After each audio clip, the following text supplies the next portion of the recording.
On this tide, he's made it.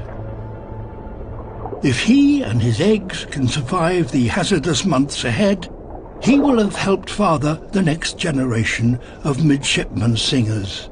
Sound travels well underwater. On land, however, it's often deflected or absorbed by the surroundings. Thick rainforests pose a particular challenge.